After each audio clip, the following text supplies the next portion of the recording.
Tesla Model 3 contre ID7 de chez Volkswagen et BYD Seal. Quelle est la meilleure berline? Bon, l'article est très long. On va se concentrer sur les données tableau. Je peux déjà vous dire qu'à mon avis, la BYD va être troisième, sans trop prendre de risques.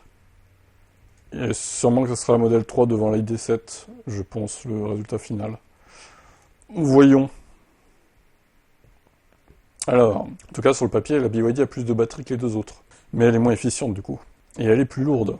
La Model 3 est plus puissante. 390 chevaux. La ID7 286 et la BYD 313. Ok. Donc sur le papier, c'est largement la Model 3 qui a plus d'autonomie. 0 à 100, 6 secondes 1 pour la BYD, 4 secondes 5 pour la Model 3, 6 secondes 4 pour la ID7. Conso au quotidien. Alors, voilà, la BYD 17.1. La Model 3 est à 13.8 et la ID7 15.3. Bon, ça me paraît logique, hein, de toute façon. Alors, sur autoroute à 110, la BYD est à 18.6, la ID7 à 16.6 et la Model 3 à 14.7. À 130 km/h, la BYD est à 23.5, Model 3 à 18.6, ID7 23.2. Ouais, c'est étonnant qu'elle consomme autant la ID7 à 130 là quand même. Je la voyais plus efficiente quand même. Je suis un peu déçu là, par cette voiture. Alors, le 10 à 80%, 36 minutes la BYD, Model 3 à 33 minutes. La ID7 recharge un peu plus vite en 27 minutes par contre. La puissance moyenne est meilleure sur la ID7. De toute façon, ça devient le point faible de Tesla, hein. La recharge maintenant, c'est plus ce que c'était par rapport à la concurrence. Alors, la Model 3 récupère jusqu'à 366 km, la BYD 324 et la ID7 320. Mais bon, c'est en fonction du temps passé, hein, évidemment. Vous l'aurez compris. Bon, après, l'avantage de la Model 3, même si elle recharge un peu moins vite, c'est qu'elle consomme moins. Donc globalement, ça va, ça s'équilibre. Alors pour 500 km, il faut se recharger 26 minutes avec la BYD, 15 minutes avec la Model 3, ID7 23 minutes. 500 km d'autoroute, on précise, hein, évidemment.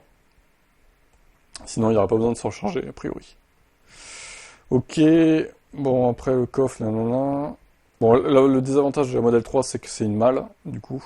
La ID7 a l'avantage d'être en haillon, et les deux autres en malle.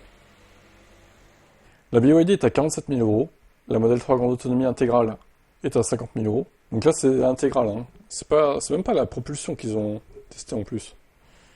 ID7 est plus cher, à contrario, c'est aussi la plus abordable des berlines routières du segment E. Dans cette déclinaison Pro Life Max, elle demande 60 000 euros hors option. Alors, c'est pas la plus efficiente des ID7 qu'ils ont testé aussi. Parce que ça doit être des grosses roues là qu'ils ont.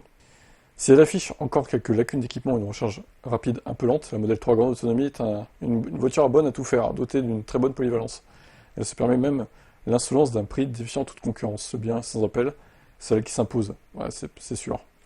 C'était sûr, est-ce qu'à travers le prisme strictement technique, le match est serré avec la ID7?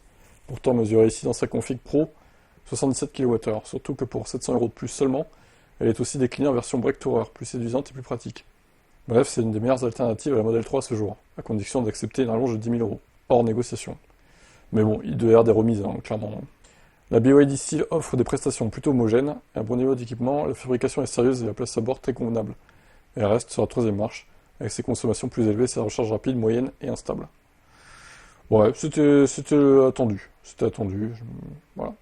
Je suis pas étonné du classement. Votre avis sur ces trois voitures? De toute façon, les BYD, pour moi, elles sont... C'est pas des bons vieux. Les BYD, il y a mieux. En Europe et en américain, donc, et même en chinois aussi. Donc les BYD, bof. Pas fan de cette marque.